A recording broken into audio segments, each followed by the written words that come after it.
Remix.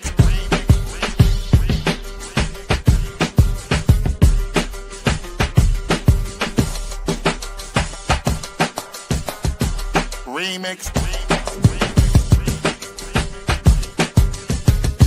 Remix. Remix.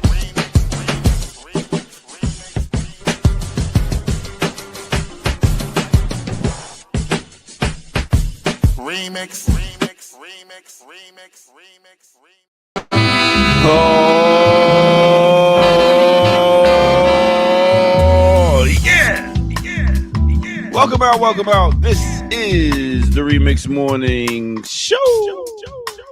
Right here on Black Liberation Media. In case you didn't know, I go by the name of the Ear Doctor, coming to bring you some of that boom, bap, rap, hip hop, all that. Right here on Black Liberation Media. Now, we got a crew that come through every Tuesday at 8 a.m. and let me introduce you to them. Let me start off with them brethren, them called Evan. And them sistren, straight from JA, call her every day, Renee.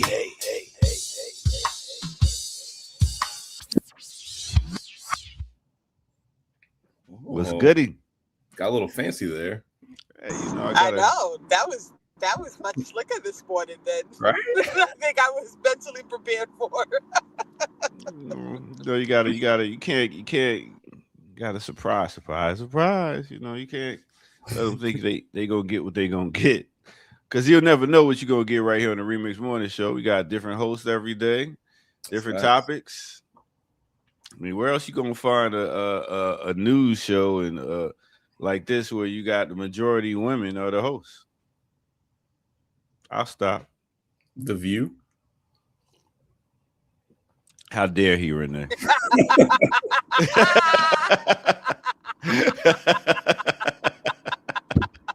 He knew it too. As soon as he said it. I'm not co-signing their analysis. I'm just saying, you know what I'm saying? Like, should it be called the corporate view, or some days it should be. It's the corporate imperialist view. It can be all that. I'm just talking about the gender split. We gonna get our Whoopi Goldberg crew coming at us if we talk bad about them. I don't want that. Does she have a crew? She has a hive? Right. I was gonna say, like, who's caping from Goldberg in 2026? They called the Sealies. Oh. You know what? This is why. See, and then when I ignore you when you say stuff, you get mad at me. But this is why. It's 8:03 and we already took the bait, Renee. We already took the bait. Hey, how was your weekend, Evan? My weekend was cool. I actually had to work, but it was good. We put on this solidarity economy happy hour, so had a lot of people in the regional solidarity economy. That is to say, worker cooperatives, solidarity economy projects, and the like. Had them come together for like a social hour on Saturday. So it was really dope. Shout out to the host, Bowl Bookstore. They also host Strategy Sundays, which we've mentioned here before. So yeah, didn't y'all just went over some more of Asada's work, right? No. This is from this is like my job. This is not. Oh, okay. It's not my organizing work, but okay. Luckily, there's like what I'm saying. There's intersections. So. All right. And Renee Johnston, your weekend besides your great show on Saturday. I don't really do much outside of the show. Oh, please. No, you know what it is? It's like a hodgepodge of 8,000 things. And so I never remember. By Monday, I'm like, what did I do all day yesterday? Because I spend the day doing 80 different things. So I feel you on that. You're very, very true. Because I was just over here thinking, what the hell did I do this weekend? And I really don't remember. Yeah, I think I DJ somewhere. I mean, that's a safe bet, right? You got it. If I had to roll my dice every weekend, I'd put money on Ear Doctor's DJ someplace. Yeah, somewhere. But we had a real good show. Me and Kim Brown, Classical Breakdown. We did Sade. Oh, it was dope. Thank you. We had the hater of haters come through, Kamau K. Franklin, for a second, just so we can show ignorance. Just and then show love. That's really what he chose to spend his time with. Bruh. And then it's hills not to die on. What? It's so bad. It's so bad because he's like, it's not that I don't like Sade, but I'm like, why? Why we gotta do? Why is there a but? Why is there a but? Yeah, it just feels so forced. It feels like, what did she do to him? You know what I mean? Like, I don't know, but I tell you what, man, you talking about a great writer, all around entertainer, and everything. She doesn't fail. I mean, it's timeless, classic music, and if you ain't check it out, go check it out. Stop playing. Yeah, that's what happened. Other than that, this is news for days, ain't it? I mean, we got the No Kings joint going around everywhere. We got entertainers entertaining us with their political prowess. If that's right. Is that the word for it? Is that where you? Now that it's over, is that where you wanted to land with it? Is that where you? The fact that we're still, even discussing entertainers and politics is wild. But they got the microphones and the people's attention. So, well, luckily we always provide a structural analysis here at the Remix Morning Show. So, exactly. So I guess we can. I guess Kim, I could send out a text to see if she's gonna make it this morning, but she's usually 10 minutes late, even though it is almost 10 minutes. Anyway, thank you all for tuning in. This is the Remix Morning Show, and what we do here is we give an analysis of what's going on in the world through a radical eye and view of, this imperialistic. Continue with that, Evan. This imperialistic, settler, colonial, capitalist, white supremacist hellhole. There it is. There you go. All right. So I guess we could go ahead and get to our first break this morning. How about that? It's a break? Okay. Hey, I'm still waking up too, man. It has been a good weekend. I've been watching that DTF. I don't know if y'all heard about this show. What show is that? It's one of my favorite actors in it. Jason Bateman. I do like Jason Bateman. Yeah. It's about online dating and the whole. Down to fornicate. There's some type of like crime thriller aspect to this too, isn't there? Yeah. Oh, the trailer for this. I love those type of stories and stuff where you got to figure it out all the way at the end. Like that one joint with that girl in the woods and her mom did it at the end. That shit was good. I forget the name. Anyway, let's go ahead and take our first break. Are y'all in the crime? What's a good crime joint y'all watch? Movie? Series? A good crime movie. I'll let y'all figure that out. Give me till after break. Sure, no problem. All right, first break right here on No Other Than the Remix Morning Show. Let's go.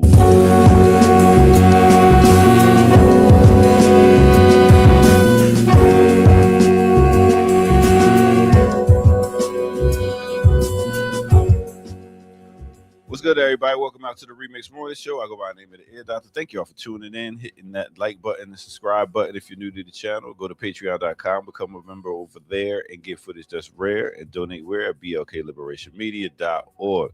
Now, let me put y'all on to the weather conditions and what's going on around the city. All right, let's start off with ATL. We got a high day of 79 degrees. We getting there, y'all. Summertime is just about here. DC, they got a high today of 82 degrees, hotter than ATL. What's going on? Weather. Chicago, they got a high of 63 degrees. We working out of the snow. We getting up. Houston, 83 degrees. Damn, that's about as high as DC. St. Thomas, big up to the Virgin Islands. They got a high of 82 degrees. And last but not least, we're going to go to Dakar, Senegal. They got a high of 77, and that's kind of chill, but not as chill as Chile. So another one of our great entertainers is in the news now for pretty much saying she made a mistake with donating about $1,000 to Donald Trump's campaign. I mean, so many people are supporting Trump that we just know and don't know. But once again, she says, I am not a MAGA and do not support any of the many policies that are causing great harm to American people, wrote Chile. But I heard T-Boz was like, nah, she's supporting. I was like, damn, T-Boz. He was like, nah, fuck that. She's like, she support him. And then also, what else did she do? She leaked a photo of Michelle Obama with the whole monkey thing. I mean, they said it was a mistake. Listen,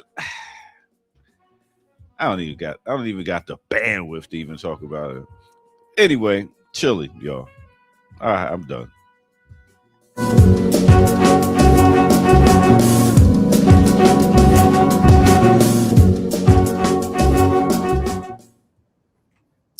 I completely forgot about that until you mentioned it. The thing about Chile. I mean, you know, another one bites the dust. Talk about celebrity as a reactionary class, as Erica always talks about. You know what I'm saying? Like, I'm not really with her apology, but I think the way that celebrity is used often, and Black celebrities in particular are used often, you know. So this is true.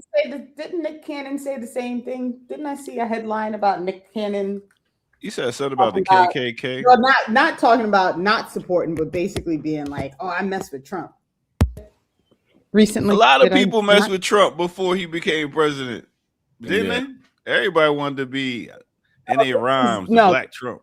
Yeah, and that's when he first ran. Sure, he was riding all that fame off of like The Apprentice and all this other stuff, right? And there's a way in which like that narrative, those stories, like that, I don't know, persona we really took up with, you know, working class people. Unfortunately, a lot of our people.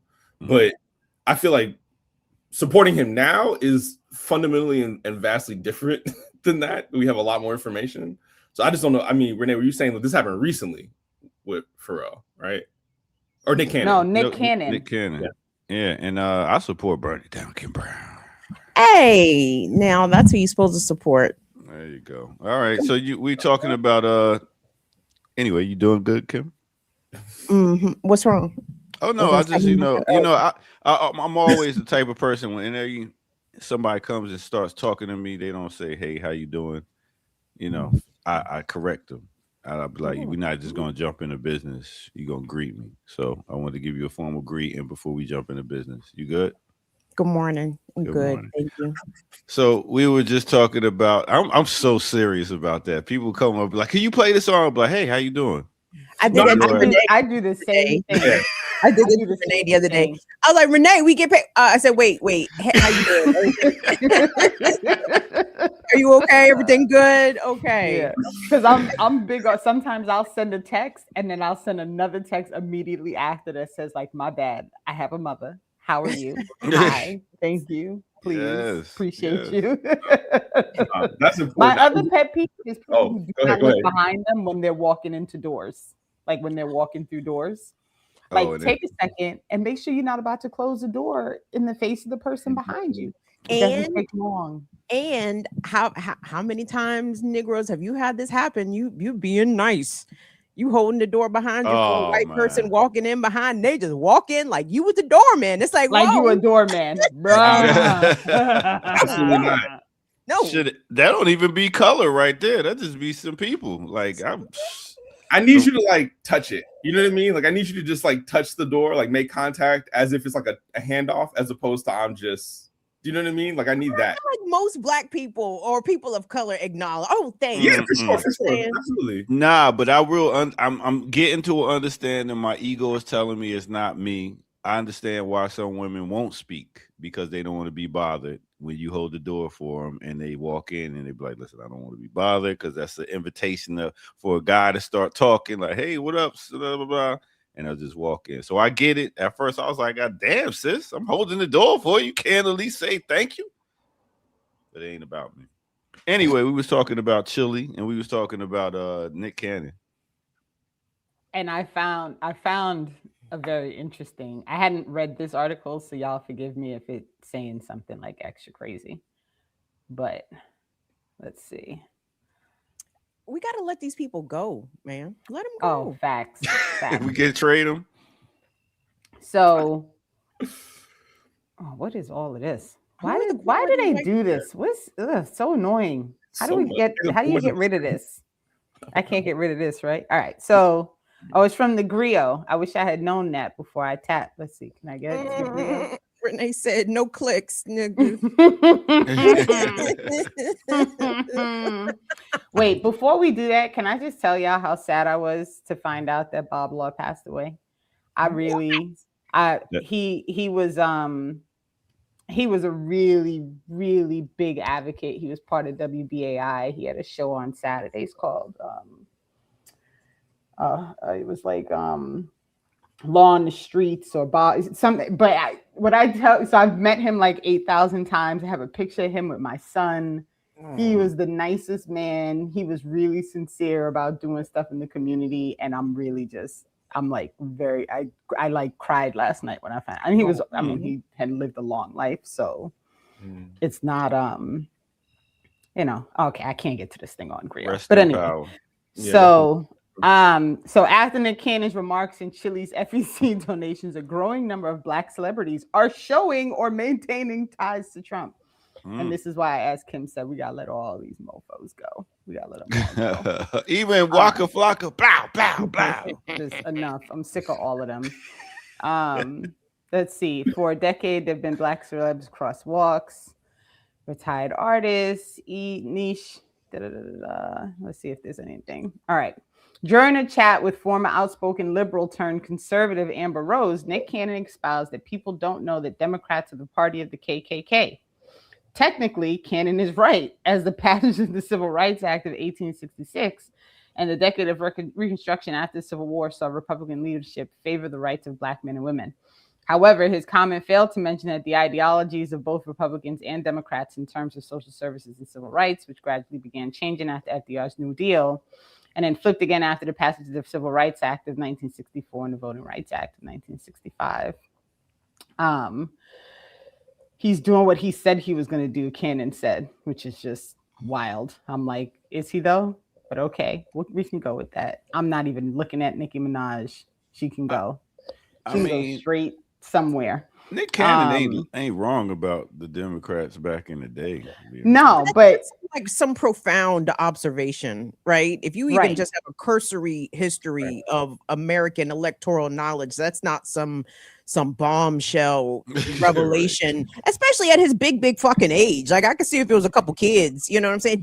I could see it was a couple 20-year-olds, but even then, it's like, sir, you are ginormously aged. How you feel like you dropping knowledge here? What? Right. Oh, man, you rock a turban. You better acknowledge niggas that rock turbans. They just smarter than us. Right. Oh, she wants grace as she navigates this. But you said T-Boz came out and said, nah, she's MAGA? Yeah, he said, nah, Chili's MAGA. She supports Trump. That's wild. So who is Waka Flocka? Tour. He's a rapper. This one of your people? Yeah, he from Atlanta. He's a rapper. Yeah, you ain't heard that song, Girl, women with no hands. No. Oh my God, that shit is awful. It's such a low vibrational type of music. Like it literally bothers my soul. Even to hear you emulate it, right? I'm bothered. They love that song, boy. I'm playing at the parties. Ain't all singing it. I have no idea what that song is. Baby. Walker was not known for his lyricism, Kim. Nah, not at all. Not at all. He's like a rap Little John. He just. All right. Well, that story was not as juicy as I wanted it to be. Like. I thought they was gonna give me something outside of like, I don't know, like the basics. I don't know. These people who I already think are morons and people that I've never heard of. So, I'm not impressed with the list of celebrities who are still aligned with Trump. Yeah. Like And, I mean, none of that's surprising to me. And this is again a tale as old as time. I'm thinking about the Nixon days when it was James Brown and Jackie Robinson coming out endorsing Nixon. I can only imagine which goofy Negroes endorsed Reagan. I'm sure there was a handful. You know what I'm saying? So there's always going to be the visible among us, a handful of them at least, that will cleave to the oppressor, but directly to the white supremacist one, in addition to the Democratic ones. But some of them, yeah, they'll go for the highest cracker. Why? I'm not sure. I guess they want to prove their worth. James Brown thought he was going to get himself out of a federal tax obligation by endorsing Nixon, and that was not the case. And he still owed that money, in spite of stomping for Nixon amongst Black people. So I don't know. Are these people trying to curry favor? But TLC might have fucked up, though. Chili might have fucked up because they had just announced a new tour. TLC, En Vogue, and who else is it? It's another En Vogue and what was it? En Vogue, TLC, and Salt and Pepper. Right. Yeah. And I thought, and just to give y'all an idea of how deep the Obama still got Black people in a chokehold, this woman I follow on TikTok, nice lady. She seems like a nice lady. She must have accidentally reposted whatever Chili had posted about Michelle Obama. And this woman came on and made big apologies. Guys, I would never do that. I'm so sorry. I must have hit the wrong button. You know, I deeply respect Michelle Obama. I would never disrespect Michelle Obama. I'm like, God damn, we disrespect Michelle Obama on a regular basis. And we don't apologize for that shit. But yo, the bougies ride for the Obamas out here. They don't play them games. What was that post? Wait, sorry. Can we find it? Oh yeah, that was a good one. Now they're never gonna get it. Never gonna get it. Now they're never gonna get it. Wow, y'all are hilarious. Keep coming up with more, Chad. I'm sure y'all got it in it. Oh, they got it. They should hold on. Oh my God. All right. I mean, who want to see TLC anyway without Left Eye? I've always been confused about that. I'm like, how are T-Boz and Chili touring? Yeah, they've been trying real hard to keep going, but it's just, I don't know. But I saw a commercial about them in Salt and Pepper. I didn't realize En Vogue was also on the register for that. So it's a little more enticing with En Vogue. Right. Yes. Although, are they going to get Dawn out of her car for this? No, for this I don't tour? think so. No, Dawn. They don't mess with Dawn. And it's a shame. Yeah, it's a big shame. Just living in her car. Can we help her out? But I think she's happy there. You know, she seemed happy at the video that she posted that, you know, had gone viral some time ago, and she looked great. I'm sure I don't know. They don't mess with Dawn. They leave Dawn to herself. Anywho, so we're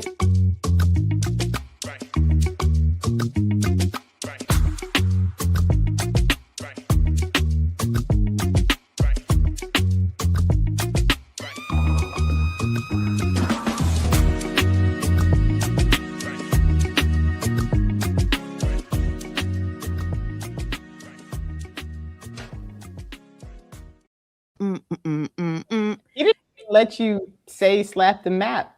He just felt it coming. He was tired of our chit-chattery. That's all right. We can move it along. Welcome, everybody. It's the Remix Morning Show Tuesday edition on this, the 31st day of March, 2026.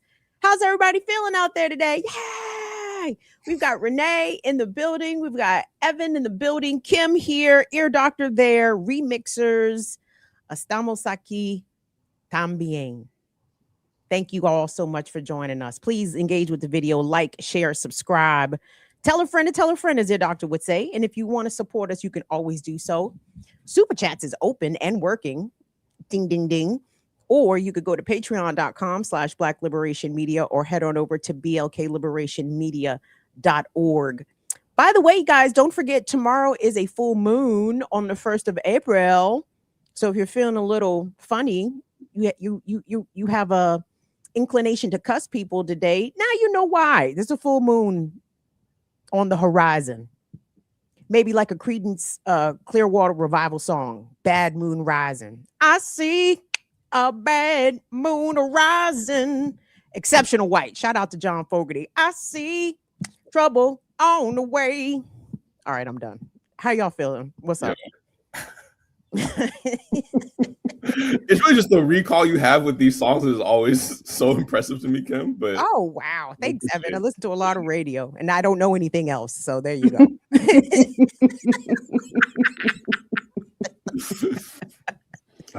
That's not true, but you do know the radio stuff really well. What news do y'all want to start with? Because when I was dealing with my menopause insomnia last night, I was scrolling, and guess what I saw? Guess what I saw on my feed everywhere? What'd you see? It was boom boom Tel Aviv, boom boom Tel Aviv. That the blackout doesn't seem to be quite working as well anymore. Yo, who is the white man?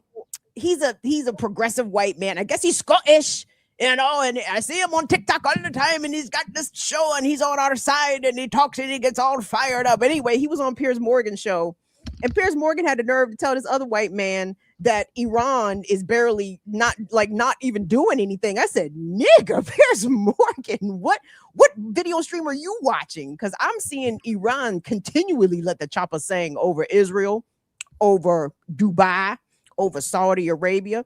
These niggas ain't stopped shooting for a whole month.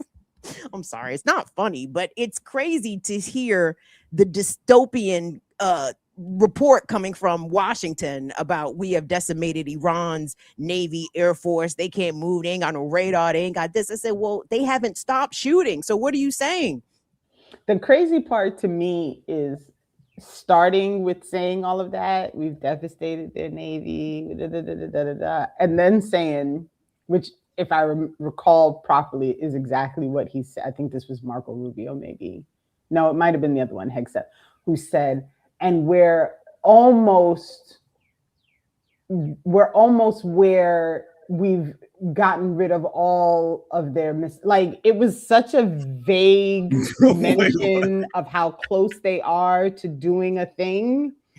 And then he was like, and we're talking about weeks, not months. And I was like, bruh, it's already been weeks and we're already rolling into months. Like, what are we talking about right now? What is happening right now? It's some wild stuff. But I see folks saying in the chat is George Galloway, who famously gave me that line of two cheeks of the same ass, just so people know. Was that a good George Galloway impression, everybody? I'm sorry, let me stop.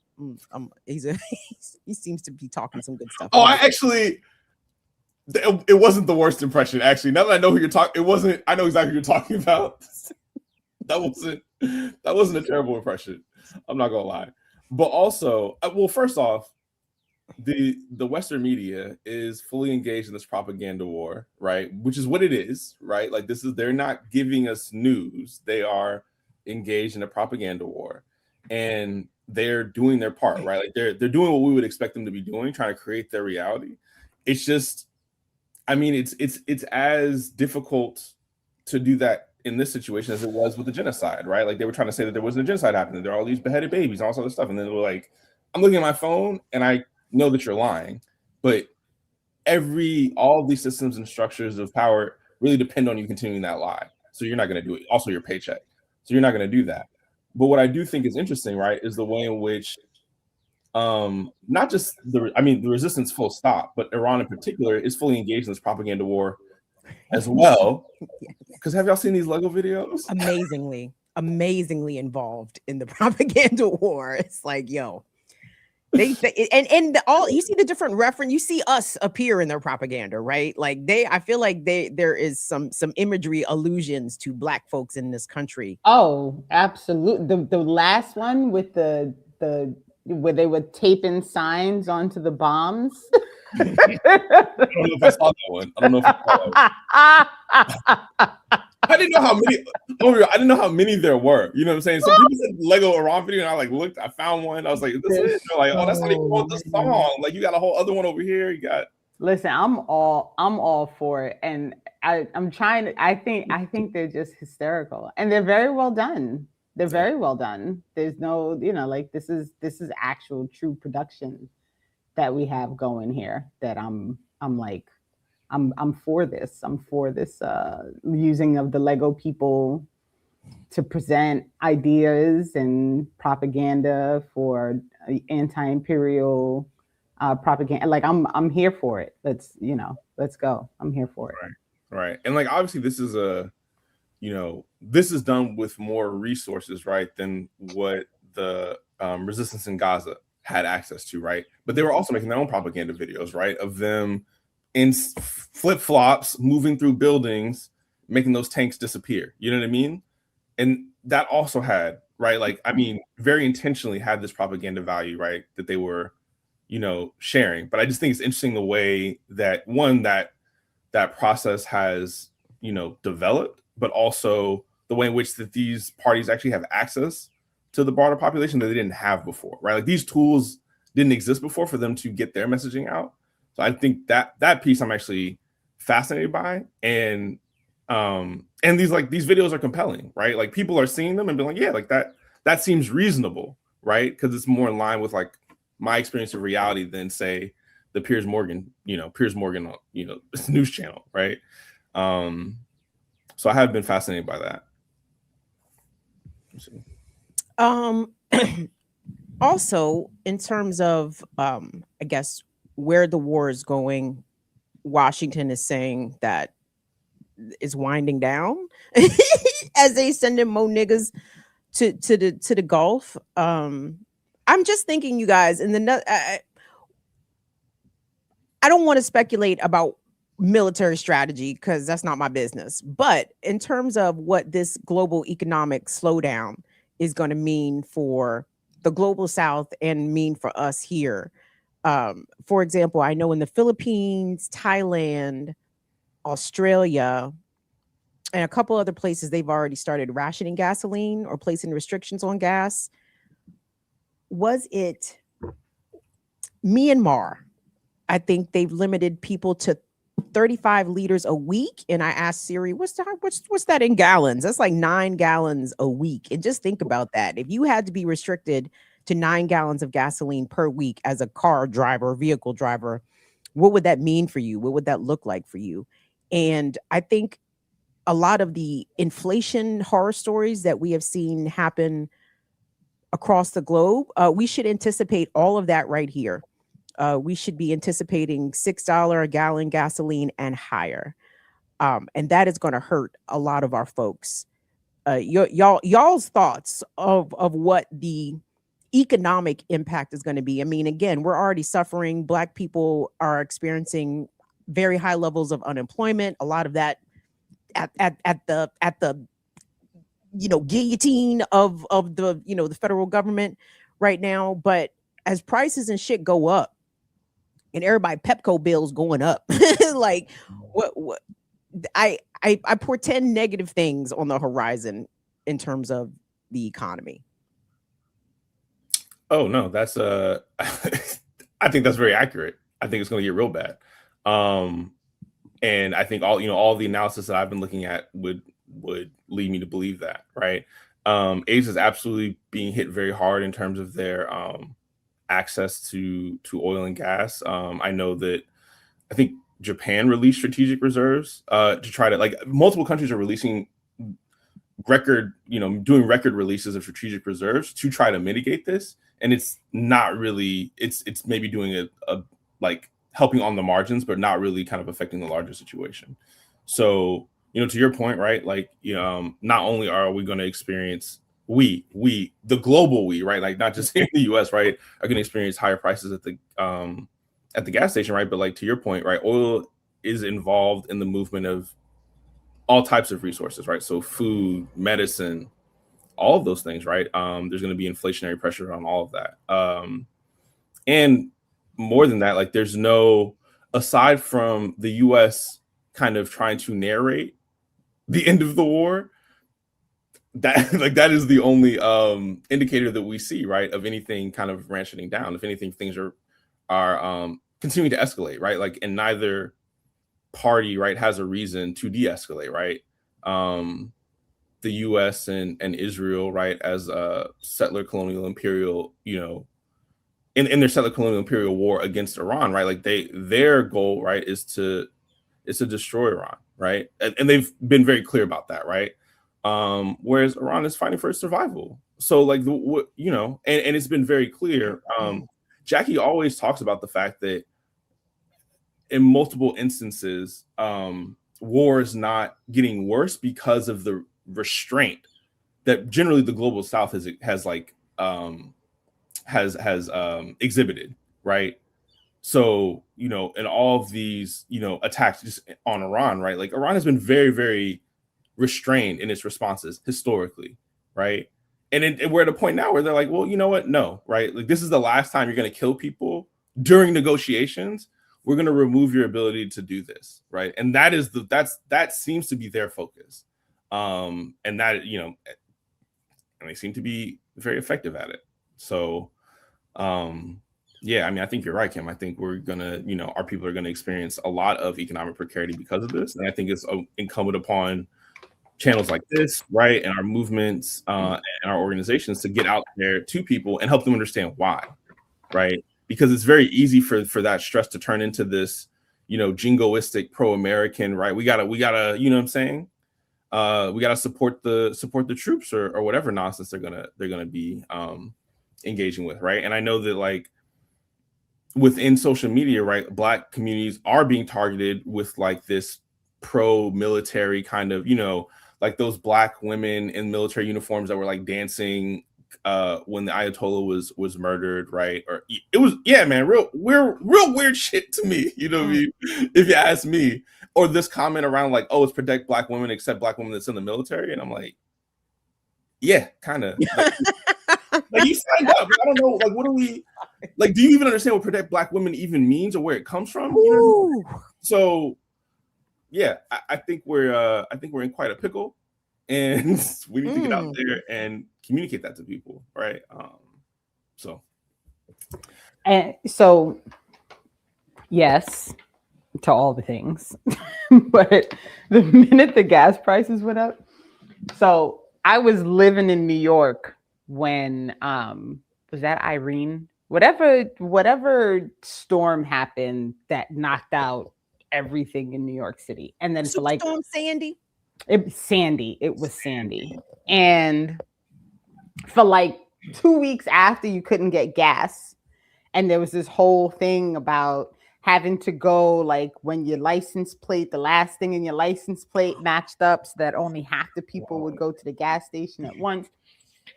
And it was utter chaos. So these situations, all they make me think of is how public transportation in all of these places is shit, even in the places where the transportation is like quote unquote good, right? Like if we lived in a place where public transportation was actually like a viable thing that worked for everybody, you would have less dependence on cars, which would lessen the impact of a situation like this. So I say all that to remind everybody that the system is set up to make like for these failure situations to happen so that we're all pissed off and frustrated and trying to figure out like, who do I need to punch in the face next because of this current situation that I'm living? Like it's literally on purpose. Like it's just on purpose. And there's nothing anyone's ever going to tell me to convince me that all of this shit doesn't happen while whoever is pulling the levers on this shit is like giggling and saying, look how much money we're about to make on how much the cost of oil is about to rise, because in the end, it's always capitalism, it's always imperialism, it's always colonial, like it's always the same problem, just rehatching in different ways and killing people slowly in different ways. And it's craziness. But I did find real quick, AP releasing a point, and listen, I'm not huge on AP News, but I will give them credit that at least, that's where everybody else goes for stuff. So AP released this morning that gas now is an average of $4 a gallon. Mofos. Average. New York City, check in. What's the gas price there? Chicago, check in. Los Angeles, check in. Houston, check in. Texas, what's the price? What's the real price? Where you at? Right. And so you can see as you get closer to the West Coast, look, Cali, 5. Listen, nigga, $7.46 for diesel, bruh. You're gonna have to start stealing gas, yo. I'm sorry. What is happening? Go get you some jerry cans. I just got some jerry cans. The Maryland, look at that. Mm-hmm. It's look, y'all. Wow. So this is like not. It's just not like this is. It's not fun. I'm sorry for folks who have to live through this right now, and that includes myself as I'm the commuter for my child to and from school. And it's not even summer. The 16-mile drive. Oh, so Jesus. It's not even summer. Like, it's not even summertime. Right. Right. Mm-hmm.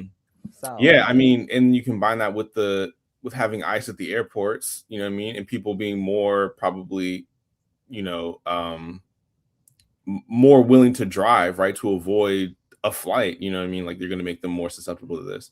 And Renee, I think your point is well taken, right? Like we should not forget that there are people who are making money hand over fist in this moment, right? Mostly U.S. corporations, right? And I think Richard Medhurst had a really good, very long but really good analysis on this, right? Talking about liquid and natural gas, or LNG, I believe, right? And like the U.S. control over that, and how this is actually putting them in a better financial position, right? To ratchet up prices. I know Erica spoke about it a little bit with Jackie, I think it was last week. So there's a lot of elements to this, right? Like this is not, you know, like absolutely, I think the war on the ground is undoubtedly not going the U.S. and Israel's way, right? Given how Iran is responding and this larger geopolitical economic situation vis-a-vis oil and gas, vis-a-vis LNG is a lot more complicated. And to your point, people are making a lot of money off of this situation, as they do with war, right? Like, you know, I mean, it's the same thing, right? But in terms of, you know, global consumerism, of which we do participate, it could get even worse than what we're seeing with the closure of the Strait of Hormuz, because reports indicate that the H group out of Yemen says, oh, we would like to enter this chat, actually. And H group from Yemen says that there's portions of the Red Sea and there's a name for like another strait, and it's not called the Strait of whatever, it's called Baba something that's in proximity to Yemen. They're like, yep, we close all this shit, and guess what comes through here? A lot of your goods and other things, not oil. And can I say this? I know people are experiencing economic hardship as a result of all this. Can I say I appreciate Iran and its proxies asserting what power they do have in order to put their knee on the globe's neck? Like, they should not be the only ones to be suffering through all this, right? And in some ways, even though, you know, we are feeling that pinch, I'm glad they're doing it. Like, I mean, that may sound antithetical or contradictory, but I'm like, good, yes, put pressure on the choke point, make the global economy lose billions and billions of dollars every day. I just like it. I mean, you don't see powers or countries or groups that have been under this kind of pressure from the imperial powers like the United States and NATO powers, etc. You don't see them stand up like this, and I'm so encouraged to see it. Like, it makes me happy. I want Iran to win. You know what I'm saying? And that's not a secret. I think everybody, and a lot of people in the States, is rooting for Iran right now. I mean, I would hope so. I don't know. I worry that a lot more of our people are captured in this kind of, I support the Iranian people, but not the government discourse. Right. That shout out to Two Black and Black Miss podcast that they broke down incredibly well. But I'm glad Leah mentioned this. Shout out to Leah, man. Shout out to Leah. Read it out. As Vikram Gill has been saying, Iran is engaging in an anti-imperialist resistance struggle that we've not seen before, right? And I think that is incredibly important to note. the way that they've expanded this anti-imperialist resistance. But also important to note that Iran and Yemen are being attacked primarily, right, for their resistance to imperialism, but specifically because of their support of Palestinian resistance, right? And like that can't be, I think it was Bikram that made this point, but the war on Iran is an extension of the US and Israel's genocidal war in Gaza, right? Like this is a continuation of the war. It's one and the same, right? This war in Iran is so that they can finish the genocide in Gaza, right? And people also are not making that connection, which I appreciate people calling out. But to your point, Kim, right? Like the way, just because we live here does not mean that our interests, you know what I mean, are the same as US interests, right? And I think that because of the way in which international law very much was created to and exists to maintain Western and, you know, capitalist hegemony, right? Like that part aside, right? It is actually Iran and Yemen that have been trying to establish or operate within the bounds of international law. When there's a genocide, countries are supposed to stop it, right? Yemen, Iran are, you know, like the acts of resistance, those have been the only actors trying to stop it. Everyone else talking about y'all should stop that over there. We're gonna take our case to the court, right? Oh, cool. We're talking about material support though. Those are the only places that have been providing material support, and that is why they're being targeted, right? As a part of this broader, genocidal war in Gaza, right? And because of their stances against anti-imperialism, right? And yes, you know what I mean? If they win, it is better for all of us, right? Because no more imperialism, right? And yes, that does mean that in the interim, you know, people that are exposed to these higher gas prices are going to suffer, right? But it's important to note that like the US and Israel are why they're suffering, not Iran.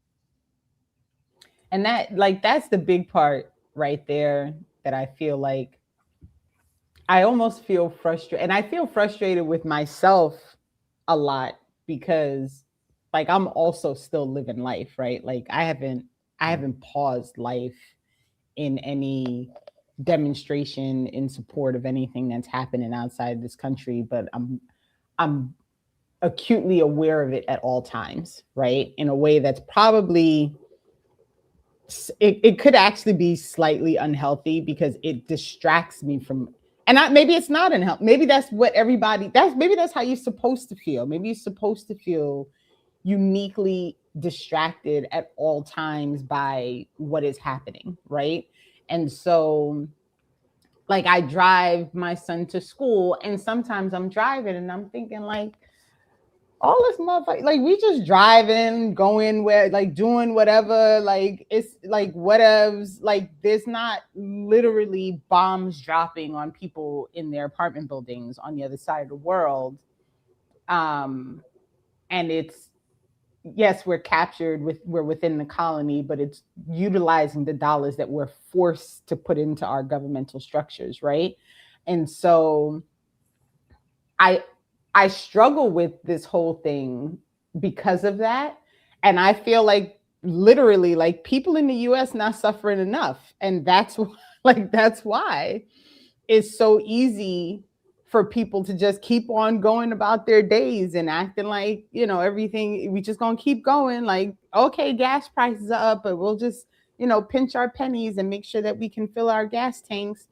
And so it's a real problem. And, you know, Linda Sarsour gets on my nerves a lot, but sometimes she says stuff that I'm like, yep. And she said like 2 weeks ago, she was like, part of the problem is people here are just not mad enough about what's happening everywhere and how it's actually impacting them. Right. And so it won't be until something really bad happens here. And then all of a sudden people will be like, wait, what? Like, what's going on? And then they'll be bamboozled into blaming whoever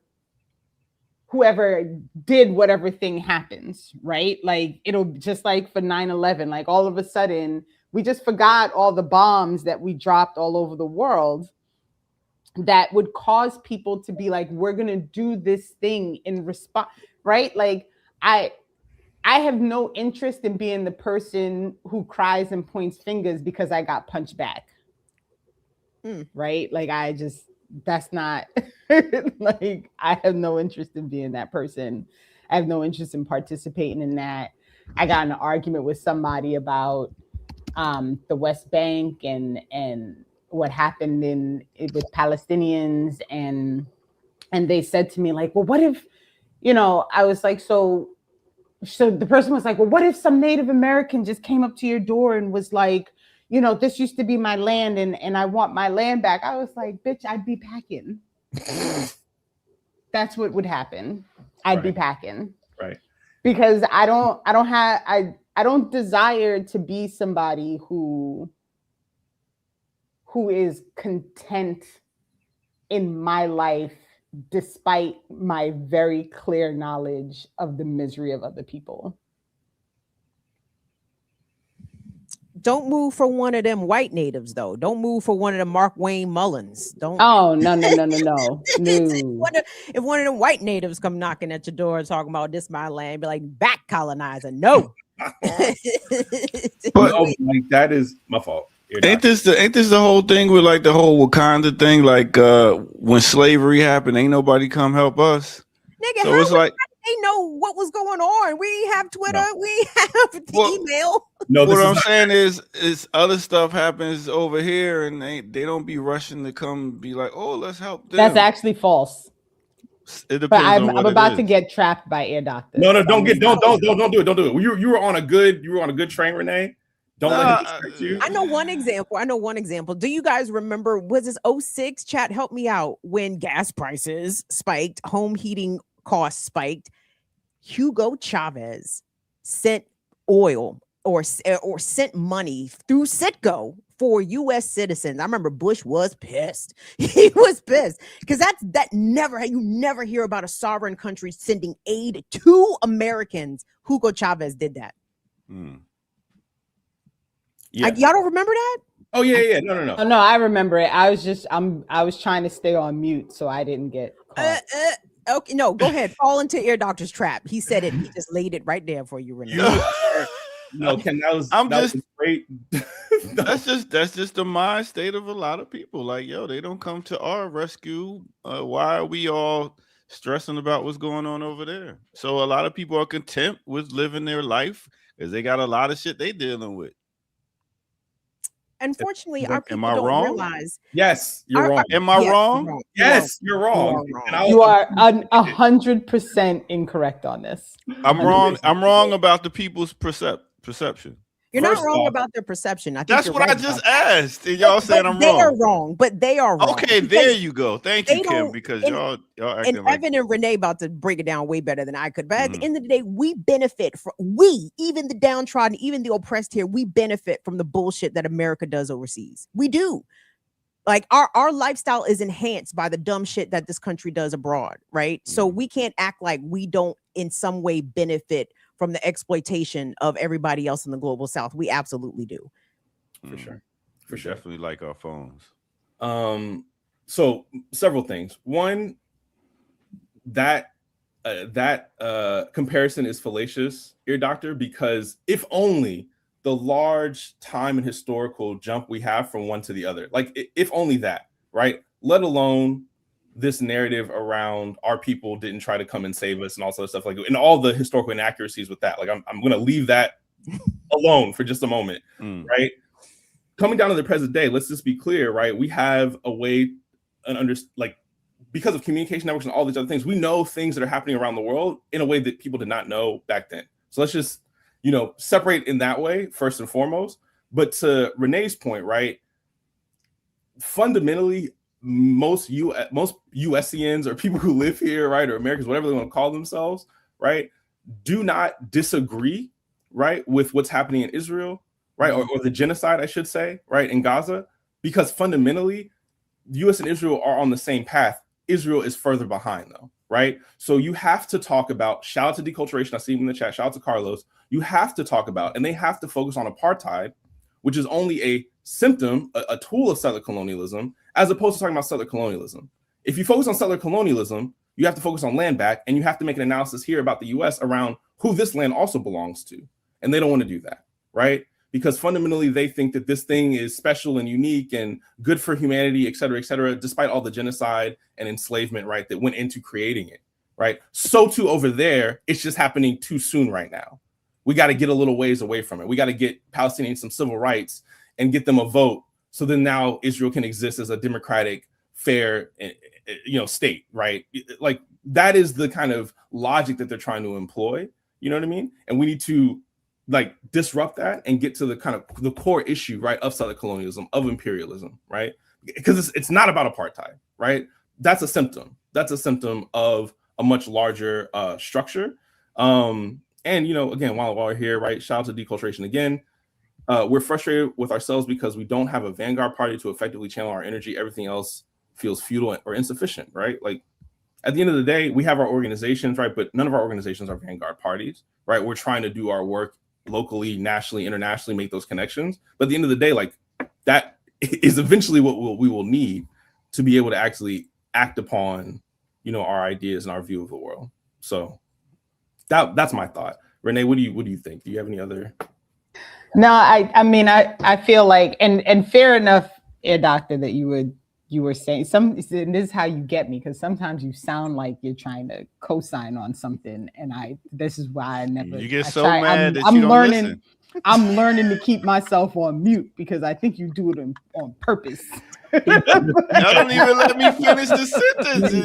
I'm like, but this is absolute. I mean, it's the same nonsense that has Black people saying that they were here before the Native Americans, right? It's like this wild misunderstanding and lack of, I don't even know if it's really a lack of information, because the information is there, right?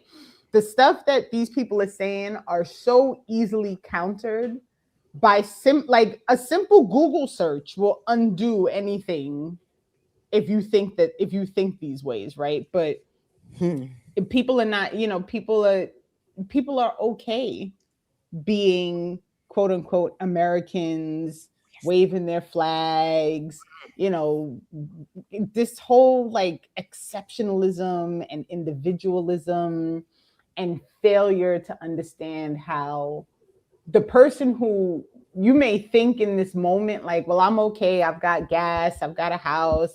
Like people don't understand how quickly, like on a dime, how quickly all of that will go away. Right. And so if you are a person who is banking on your individual exceptionalism, being an American citizen with all your rights and blah, blah, blah, like it won't take but one thing for you to realize how little all of that shit means in the grandest scheme of things, because it's all like this whole place is like living in a glass bubble filled with smoke. Like it's only going to take but so much before the whole thing just freaking explodes, and that's what's going to happen. And I think a lot of people are like, listen, we in our own war zone. It's not on the level of bombs dropping and stuff, but we got to deal with police brutality. We got to deal with ICE. We got to deal with no health care. We got to deal with DEI. We got to deal with a lot of stuff over here on our own. And y'all talking about worrying about what they got to deal with.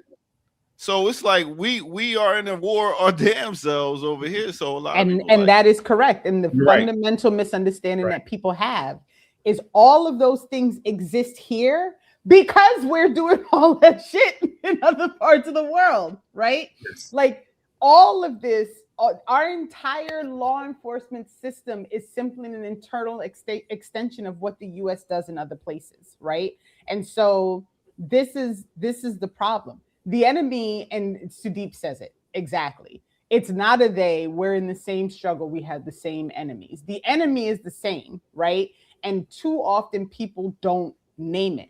Like people are talking about, oh, well, we're in the middle, the ICE agents and this stuff and da-da-da. Like, where y'all think this came from, right? Like, where do you think the surveillance started? It was in Palestine, right? Like, these things they're not just happening here. They're happening as an extension of what is happening everywhere. And that's the line of it that I think so many people like to be able to say, like, well, we have our own problems here without understanding that your problems here are an extension of everything that's happening everywhere in the world. Wild. Right. It's a wild thing to say and to just grossly misunderstand. So I think more people need to understand the term imperialism and what the fight is about, so we can all be on the same page. Because I think some people don't look at it as in they're just trying to control us in every type of fashion and politically and everything. So if that could be marketed in this organizations or whatever, like, yo, they're trying to take control of us, then we can get on the same team. But for right now, a lot of people like, that's going on over there, this is going on over here. I mean, the only difference between the gentrification that our people are experiencing now in Black cities, neighborhoods, and what's going on in Lebanon and Palestine is that there are bombs falling. And this country has made it clear to us that, yeah, we will drop a bomb on you niggas too, in Tulsa, in Philadelphia. And even though the displacement that Black people are experiencing right now through gentrification is not via the result of bombs falling, they could change their minds. And like at any point in time, they could literally start bombing us. And yeah, I believe that they would bomb a resistance area, a community that has asserted itself as not going for the bullshit. I do believe they would drop bombs on us again in order to eliminate the resistance threat and to displace us. So what's happening in Palestine could very easily start happening here, in my opinion, because everything else has happened that is going on in Palestine is happening here also. Absolutely. And the reason that the U.S. does not at this particular moment need to bomb our communities to move us, right? Because gentrification is just ethnic cleansing, right? Mass through, housing prices and economic blah, blah, blah, blah, right? But they don't need to do it because of the advanced stage that this imperialist nation is at, right? Because of the advanced stage of the propaganda, right? The people think that it's like, oh, it's actually my fault that I can't afford to live here anymore and I should just move. Like, it is at a completely different level, right? So it's a lot of, we have our work cut out for us to break this down for people. But, to the point that Renee and Kim have been making, right? It is the same war. You're right, Ear Doctor. Our people are at war here. Absolutely, right? Vis-a-vis, the military industrial complex and police, vis-a-vis our healthcare systems, vis-a-vis our education systems, right? Food, right? And the so-called food deserts that are imposed upon us, right? But that is a part of the exact same war. This war is one and the same, and as they have said, like our enemies are the same, right? So whenever we, the reason that some of our organizations, right, like the Black Panther Party and some of our more radical organizations in the 60s and 70s were so dangerous is because they didn't see themselves as some separate, island, right, fighting for civil rights, quote unquote, here in the United States. They saw themselves as a part of a global, international struggle of the global South against imperialism. And we have lost that because we think that having a Black person in a high place in government, a president, right, a CEO is going to change something like that, but it's not. Right. And actually, at this point, we have so much data that it isn't, right. It's not a fantasy anymore of like, oh, maybe when we get a Black president, X, Y, and Z will happen for us. No, we actually know explicitly that when we got a Black president, that signaled a particular advancement, right, of the like settler colonial imperial project here, that they were able to move into a place of neo-domestic colonialism, where now we have our own leaders, supposedly people who look like us, supposedly being our leaders, right, serving the empire, right? But this is stuff that we have to parse out for our people because it's too easy, and as we already see it happening, it's too easy to have ICE come in and act like a fool in your neighborhood, and now you're going to legitimize the police like they're different, like they're going to come in and save you, or you're going to go and because ICE is at airports after security, harassing people that have already been checked out by TSA. Now we're going to legitimize TSA and say that this entire security architecture that happened after 9/11, that's legitimate. We're hustling backwards. You know what I mean? Mm-hmm. Like this is not helpful. And we need to make it clear for our people that these are one and the same, that TSA and ICE and the police are the same, right? And that our enemies are the same. And we need to get our act together here in the imperial core where we can do where we can maybe weaken this empire somewhat, right? And make it easier for our allies abroad to do what they need to do. All right. Well, y'all are tuned into the Remix Morning Show right here on Black Liberation Media. And what we're going to do is take a quick break, and we're going to come back with some more, because it's a ground and pound that's going on right now and all types of stuff going on. So let's go ahead and get into it right here on the Remix Morning Show. Ground and pound.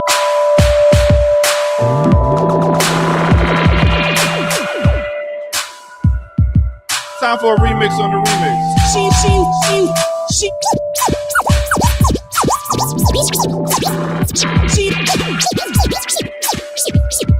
She used to tell me that she loved me all the time. I turned to her and say that I'm infatuated by a lovely smile, and someday soon we're gonna walk the aisle. She said, you're my everything, my strength for life. Be the mother of your children as well as your wife. She used to tell me all the time, I want and only, but she ran with another man and left me lonely. Oh, yeah. Welcome out to the Remix Morning Show. Thank y'all for tuning in. That's a remix on the remix. Air Doctor on the beat. But that right there rapping for you was MC Shan. Yes, back in 1987 with his album Down by Law. Name of that song is Left Me Lonely. That was him and TJ Swan. Yes, big up to them, the Juice Crew, all stars. Hit that like button, subscribe if you're new to the channel. Go to patreon.com, become a member over there, get footage as rare, donate where? At blkliberationmedia.org. Yes, show your love, become a Patreon, and go over there and get you some fresh dip gear. It's getting nice out there, y'all. You might want to get you a nice long sleeve Remix Morning Show shirt or something. All right, with that said, let's get back to it right here on the Remix Morning Show with the crew. You know how we do.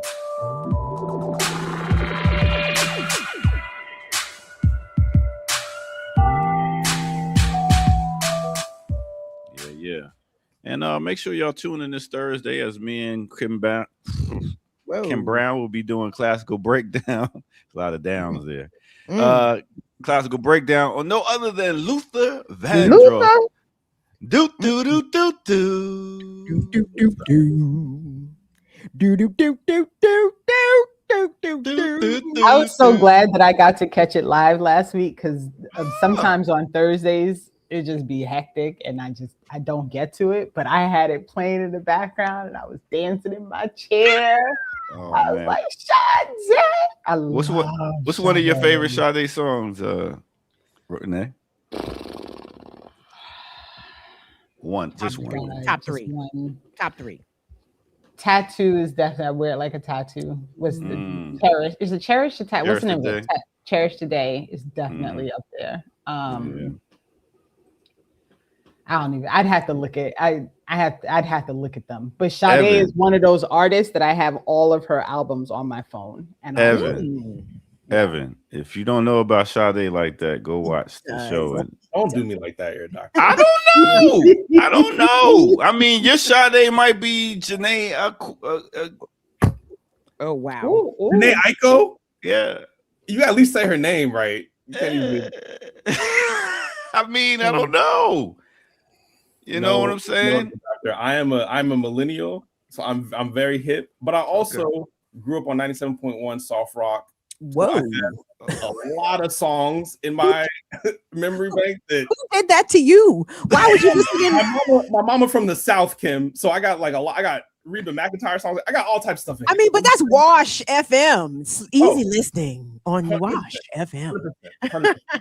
It's why my musical tastes are so diverse and eclectic, Kim. Oh, you know all Celine Dion, but I mean, you could be from the Caribbeans knowing all Celine Dion. So let me hush. Pretty little darling, have a heart.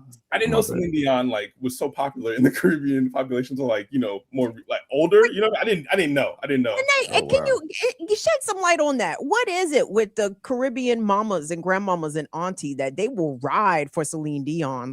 You better not say nothing bad about Celine Dion. You know what it is? It's because she's got that weird where are you from thing. You can't really tell her accent is all when she's talking. You're like, where exactly are you from?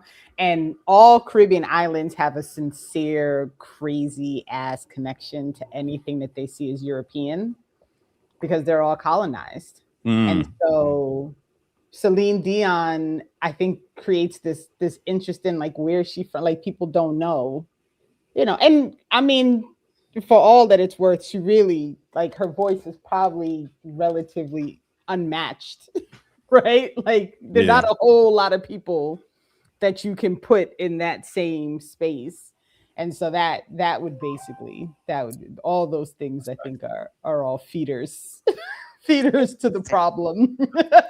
Well, also, I didn't know this, but Celine Dion is like from like the country in Canada. So like her French is like, her Canadian French is like country French. I didn't know this until more recently, but like that, I think that's also why the accent sounds different maybe to us, but yeah, man. Shout out to Celine Dion. I'm gonna have to ask Samantha about that. I think she's watching.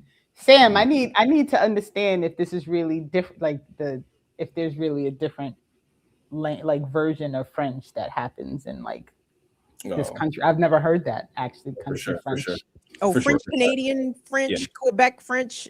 It sounds like West African French, in my opinion, because they speak it at a pace that you can kind of understand, but it's very, I don't know, maybe proper French. Right. So Sam says French Canadians have a different accent than France does, which makes sense. Yeah, but they're so culturally defensive about that francophone stuff. Like, for example, the crash that happened at LaGuardia with the Air Canada jet.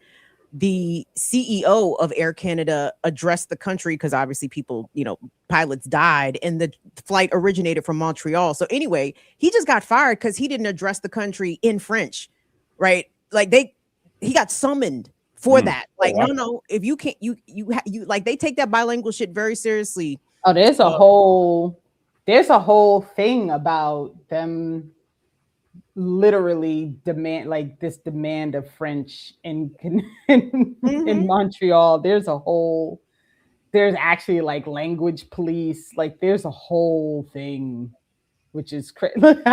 See, this is because I talk to Sam too much. It's a whole thing. It's a whole thing. Very. Yeah. Well, make sure y'all tune in Thursday. We're gonna go from Big Luther to Little Luther back to Big. So back to Big Luther. An exceptional talent. Second. Kim, did you feel like there was like a difference in Luther's singing ability? Yes. It didn't hit the same. It didn't hit the same. Just like Fresh Prince of Bel-Air didn't hit the same with light skinned Aunt Viv. You know what I'm saying? Like, I know you're singing the same songs, Luther, but it sounded better coming out of Big Luther's body. I don't know, but I feel bad for Luther. Luther's kind of an example of someone extremely visible, extremely talented, and you just see them struggle with not being able to be themselves in whatever form that is. You know what I'm saying? Luther wasn't permitted, I guess, socially, and I maybe his own personal preference as well, but because he knew how homophobic our community was, you know what I'm saying? He kept his romantic life to himself. And you see how he tried to placate himself with food, right? And then feeling the pressure of being in a big body and going to extremes to get into a little body. And it's like, but we liked you in the big body. I'm actually completely not hip to any of this about Luther's love life, sexuality, any of that stuff. I didn't know about that. So, but that would make a lot of sense if he was. That means you need to tune in this Thursday at 11 a.m. for Classical Breakdown. We're going through the music, I guess we can get into Luther's business. But y'all talk, no, you do. You talk business. Y'all talk. Yeah. Now you have to.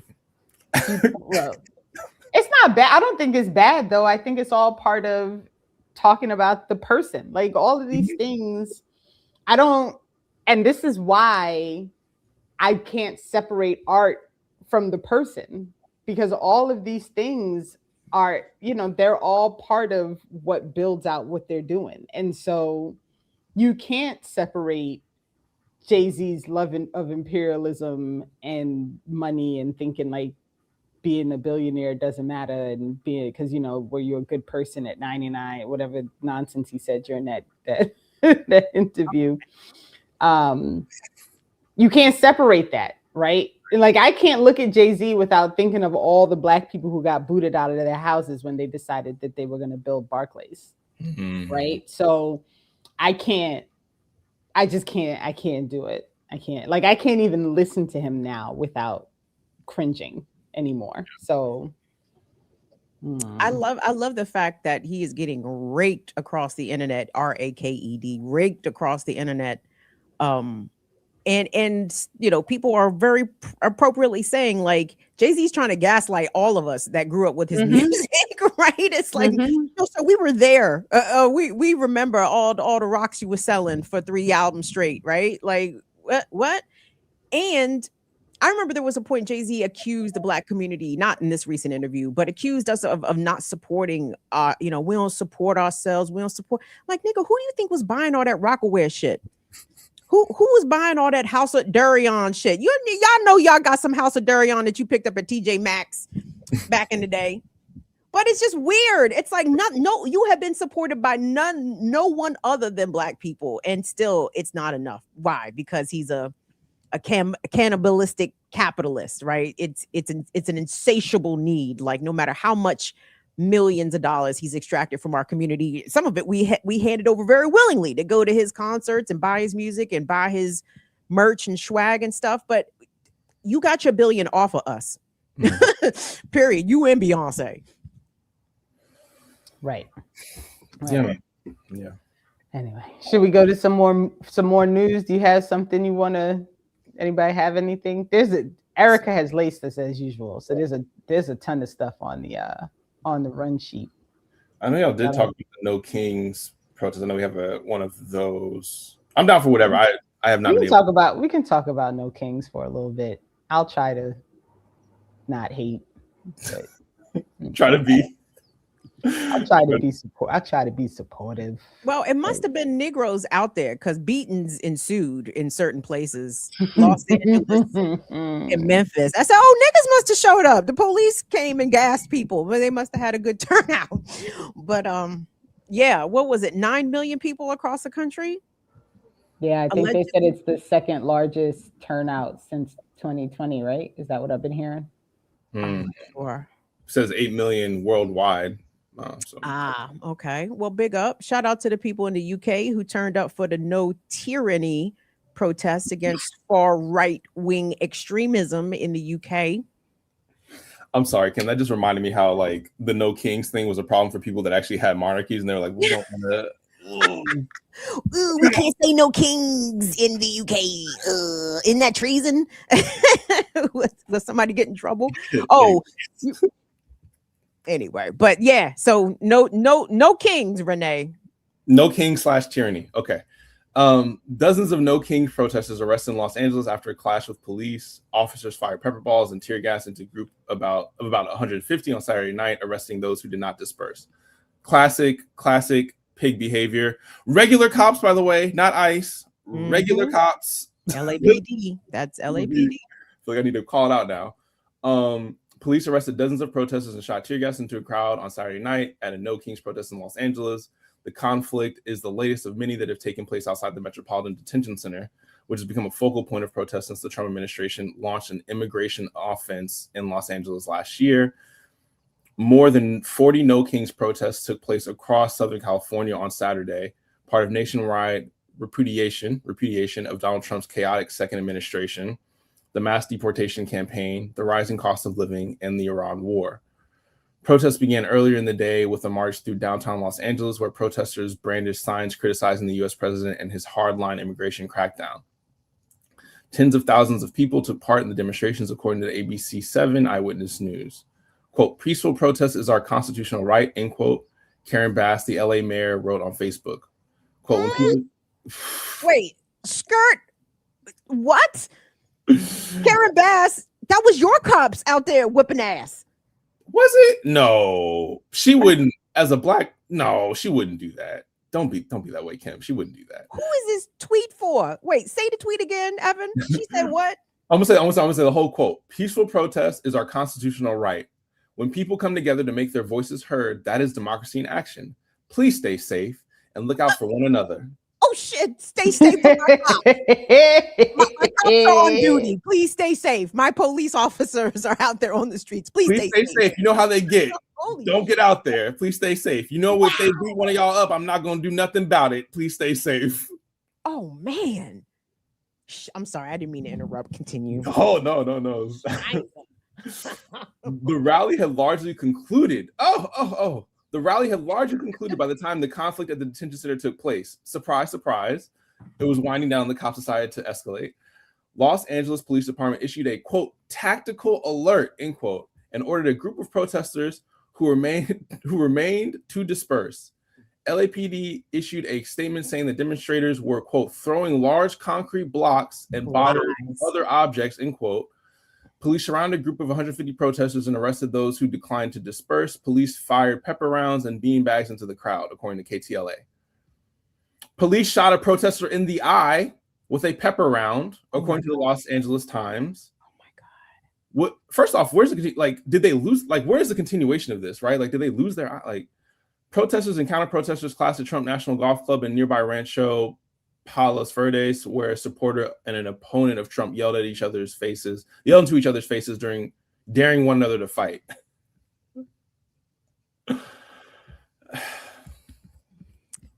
So I love how whose piece is this? Who reported this? The Guardian. Police surrounded 150 protesters. No, they kettled them.